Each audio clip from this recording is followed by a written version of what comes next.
for our existence. And the question I've been asked mostly is why now? Well, why not now?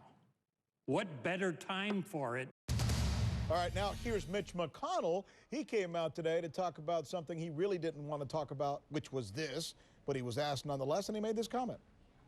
I know what you're asking me about. What I'm telling you is we're in the process of working this out. But what if the people haven't gotten their checks? We're in the process of working this out, and hopefully it'll be resolved in the near future. Are there any questions on any other subject?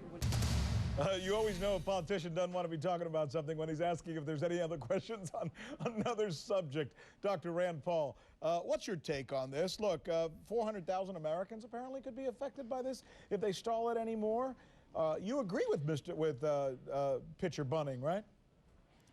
I think our country's drowning in a sea of debt, and they won't even obey their own rules. They said they were going to do pay-as-you-go 2 weeks ago, and it's only been 2 weeks, and now they're already breaking their own rules.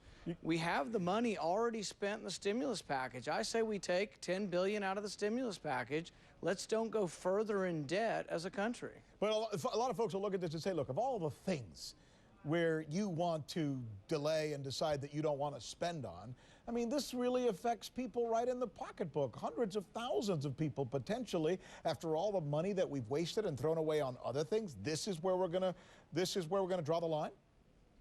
Yeah, well, I'm not saying we don't spend it. Neither is Senator Bunning. He's saying that let's take the money from money already allocated. The deficit spirals out of control because government says, oh, we're not going to spend any new money without, you know, either raising taxes or lowering spending somewhere else. We're going to do pay-as-you-go. And then a week later, they say, oh, this is an emergency. Well, it is important, but they could have last week had a vote. They could have a vote right now. I say, Harry Reid, come back to town and let's have a vote. But let's vote on whether or not we take the money from the stimulus package and don't add anything to the debt, or whether we have to add $10 billion in new debt. Is this a smart move for you? I'm looking at the stats on your state. I'm looking here at 10% unemployment. How do you justify to the people in the state of Kentucky, where you want to be a senator, that they should bite their lip and not do anything about the fact that they may be losing their unemployment benefits as a result of this move by Bunning, which you're supporting? Well, I'm not arguing that they lose their benefits. What I'm arguing is let's have a vote. Let's have a vote today. But let's have a vote today on either increasing the debt or taking the money from already existing money. They could have a vote right now today. Why aren't they doing it? Because they're found a pincushion in the Republican Party who looks like You're right. You're right. They're political gamesmanship. It's gamesmanship, and the Democrats love kicking Senator Bunning around. But to tell you the truth, he's taking a principled stand, and he's not opposing the benefits. He's saying, let's don't add to the debt. We are drowning as a country. Our joblessness is from the debt. So adding to the debt makes our country in worse shape. Let's don't add to the debt. Let's take the money from money we've already spent in the stimulus package. But you know what? People won't have this problem with you because you're a fresh face, and your father has been very consistent on spending.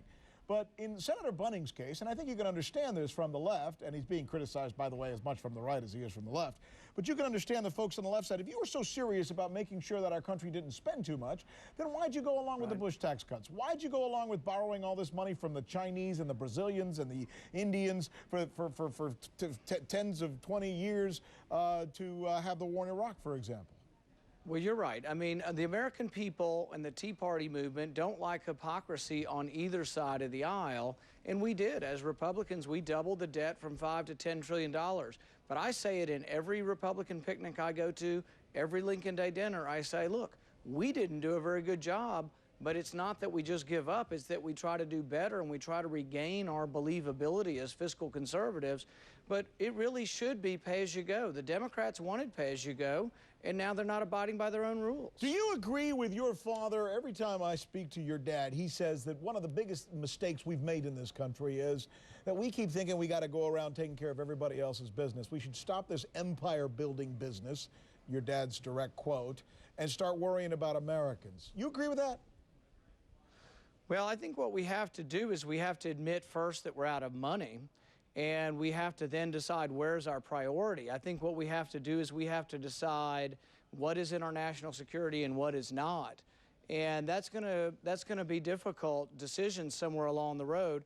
But I think in order to balance the budget, you have to look at the entire budget, not just one segment of the budget. Do you agree with the Democrats that health care could actually cut something like $100 million and billion dollars, pardon me, in the deficit?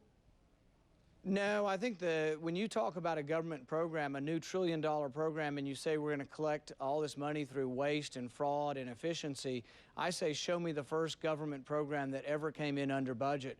Government programs are notorious for cost overruns and for being 2 and 3 times bigger. So no, I don't believe it at all. I think the Democrats have a point, though, when they say Republicans are hypocritical who voted for the Medicare prescription drug plan, though, because that was a $1 trillion plan. So we do have to be more credible as Republicans, and we have to oppose spending. I used to always tell my Republican congressman here locally, you get an A+ for cutting my taxes, but you get a D- for cutting spending. That's the problem Republicans had, is we didn't cut spending either. But I think Senator Bunning's on the right track here. Pay as you go. Let's not borrow more money for unemployment benefits. Let's take it out of existing money that we've already spent. So are you running as a, by the way, we're talking at Rand Paul, the son of Ron Paul. Does that bother you when I say that? No, not at all. Not at all. You're proud of your dad, are you?